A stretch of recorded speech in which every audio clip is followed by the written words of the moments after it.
প্রায় ৭ মাসের বিরতি শেষে অভিনয়ে ফিরলেন অভিনেতা নিলয় আলমগীর। গত সেপ্টেম্বর থেকে দেশের বাইরে ছিলেন এই অভিনেতা। স্ত্রী তাসনুভা তাবাসসুমকে নিয়ে যুক্তরাষ্ট্রে ছিলেন নিলয়। নভেম্বরে সেখানে বাবা হন এই অভিনেতা। ৭ মাস পর স্ত্রী সন্তানসহ দেশে ফিরেছেন নিলয়।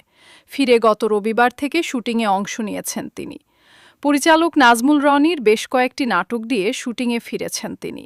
নাজমুল বলেন, অনেকদিন পর নিলয় ভাইয়ের সঙ্গে কাজ।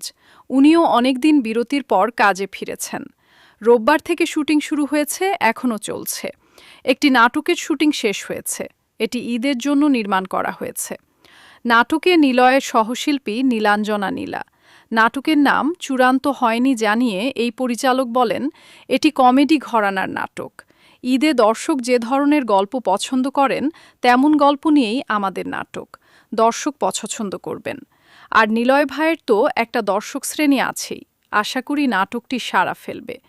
এই নাটকের শুটিং শেষ করে আরও ২টি নাটকের শুটিংয়ে অংশ নেবেন নিলয়। বাকি নাটক ২টিতে নিলয়ের সঙ্গে জুটি হিসেবে দেখা যাবে জান্নাতুম সুমাইয়া হিমিকে। এর মধ্যে বুধবার চলছে একটি নাটকের দৃশ্যধারণ।